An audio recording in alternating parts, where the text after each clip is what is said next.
A propósito, anoche la Fiscalía se pronunció en torno a estas investigaciones y explicó por qué después de 16 meses no se avanzó en las investigaciones relacionadas con este capítulo de los presuntos nexos entre agentes del Estado y las disidencias de las FARC. Eduardo Hernández, usted tiene más detalles.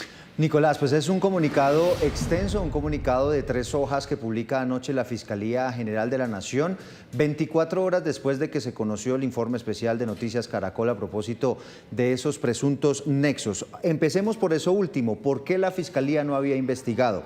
Dice la Fiscalía en esta comunicación que hasta ahora esa información hallada en los computadores, en esas USBs y en esos teléfonos celulares de Calarcá y de los otros disidentes que fueron detenidos y posteriormente liberados hace 16 meses, reposaba en la Dirección Especializada contra las Organizaciones Criminales de Medellín, que hasta el momento únicamente había utilizado esa información para llevar a la cárcel sí a algunos disidentes de las FARC, pero puntualmente allí en el departamento de Antioquia, pero no se había percatado o no había informado de esa otra información que tendría ese alcance nacional. Dice el comunicado que esa información nunca llegó ni al despacho de la Fiscal General de la Nación ni tampoco a la Fiscalía Delegada contra la Criminalidad Organizada y la Dirección Especializada contra las Organizaciones Criminales.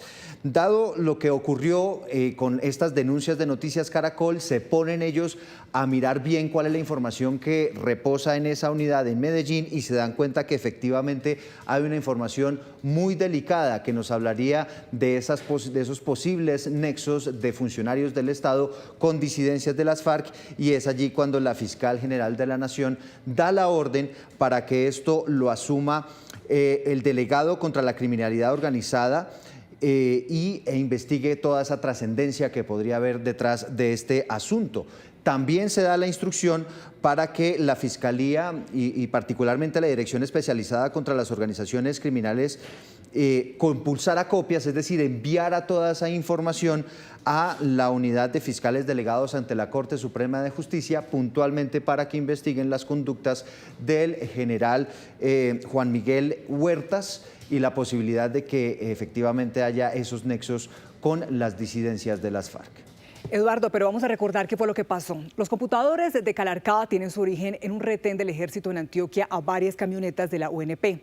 Allí los uniformados identificaron a jefes de las disidencias y decomisaron los equipos que hoy sustentan la investigación de Noticias Caracol sobre estos posibles vínculos entre esas estructuras, mandos militares y la Dirección Nacional de Inteligencia. En pleno corazón del oriente antioqueño, un puesto de control del ejército detuvo una caravana de protección de la UNP. 7 vehículos, 6 blindados y uno convencional avanzaban sin contratiempos hasta que las tropas ordenaron el pare. Al revisar la documentación, los uniformados confirmaron que en los vehículos viajaban varios jefes de las disidencias con órdenes de captura suspendidas, alias Calarcá, André, Erika y Ramiro. Hasta ahí todo dentro del protocolo de los esquemas especiales de protección. Pero el ambiente cambió de golpe.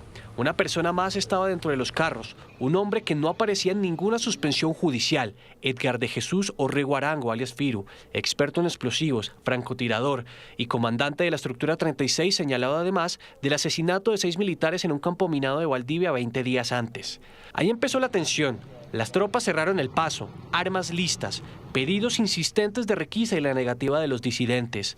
Durante horas, los disidentes grabaron cada movimiento de las camionetas mientras los militares pedían refuerzos y la Fiscalía entraba en contacto para determinar el procedimiento. Fueron 5 horas de llamadas y presiones que terminó con la orden de trasladar la caravana al batallón Pedronel Ospina, en Bello, Antioquia.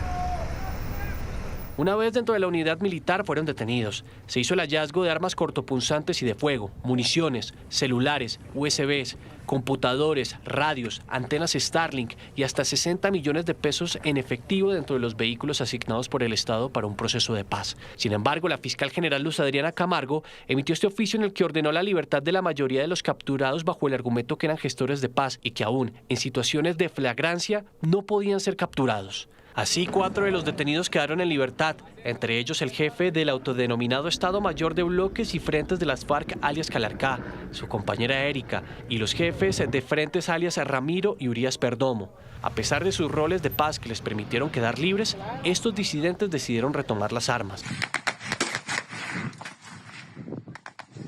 Lo último que se sabe de alias Calarcá es que está en su zona de dominio, que es el departamento del Caquetá, donde es el comandante del Estado Mayor de los bloques y frentes Alexander Díaz. Su última imagen pública es del 8 de diciembre del 2024 tras concederle una entrevista al diario El Espectador. Sin embargo, de los elementos incautados en ese retén en Antioquia, es de donde se desprende la investigación de Noticias Caracol, que hoy pone en evidencia esos posibles vínculos entre las disidencias y mandos del Ejército y la Dirección Nacional de Inteligencia.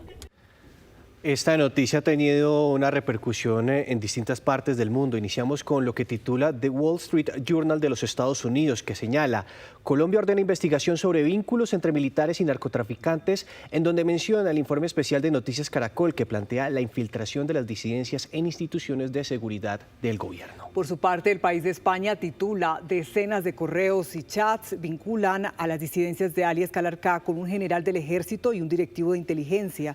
Y también comenta el contexto de la presunta negociación entre el gobierno Petro y Calarcá. El Servicio de Noticias e Información Internacional de Suiza, Swiss Info, registra en su artículo cómo las disidencias de las FARC, y en particular las de alias Calarcá, han infiltrado la seguridad del Estado colombiano, y menciona los correos y chats con Huertas y otros funcionarios de inteligencia publicados por la unidad investigativa de Noticias Caracol. Y el multimedio de origen argentino, Infobae para América Latina, también replica el informe sobre los archivos secretos que vinculan a varios funcionarios, incluido el general Huertas, con las disidencias de Calarcá. Hay que señalar que el gobierno del expresidente Duque hizo uso del retiro discrecional del general Juan Miguel Huertas en el año 2022. El oficial estuvo vinculado a una investigación por la muerte extrajudicial de un hombre en Antioquia cuando era capitán.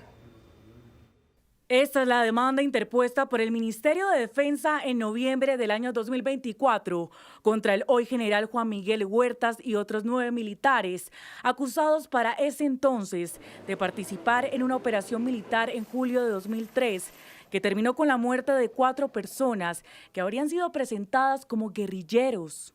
Por estos hechos, que fueron catalogados como una ejecución extrajudicial, el Juzgado 36 de Medellín le ordenó al Ministerio de Defensa pagar a uno de los familiares de las personas asesinadas cerca de 700 millones de pesos. Posteriormente, el ministerio pidió que se obligara al general Huertas y a otros oficiales a responder económicamente por esta ejecución extrajudicial.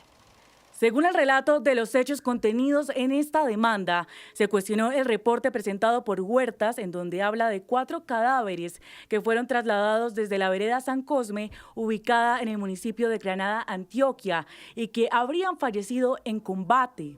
Sin embargo, cuando la familia de una de las personas presentadas como bajas buscó respuestas, las autoridades del municipio de Granada, Antioquia, le dijeron que no tenían conocimiento ni registro alguno de enfrentamientos entre las fuerzas militares y grupos guerrilleros para el día 6 de julio de 2003. Además, certificaron que no existía alguna vereda llamada San Cosme en Granada, Antioquia. En el reporte que Huertas entregó en ese momento se lee que todo había ocurrido en medio de una emboscada, que observaron un grupo de guerrilleros que estaban preparando campos minados, rodearon la vivienda, se inició el combate y se dio de baja a 4 guerrilleros del 9º Frente de las FARC, extrayendo después los cuerpos hasta un helipuerto. Por este hecho, el Ministerio de Defensa fue declarado responsable y obligado a pagar perjuicios morales y materiales. Para los jueces, en la sentencia de este caso, se determinó que fue claro que el Ejército Nacional incurrió en una falla del servicio al propinar la muerte a personas no combatientes que se encontraban en estado de indefensión, un comportamiento totalmente proscrito, irreprochable, para hacerlas aparecer como combatientes dados de baja.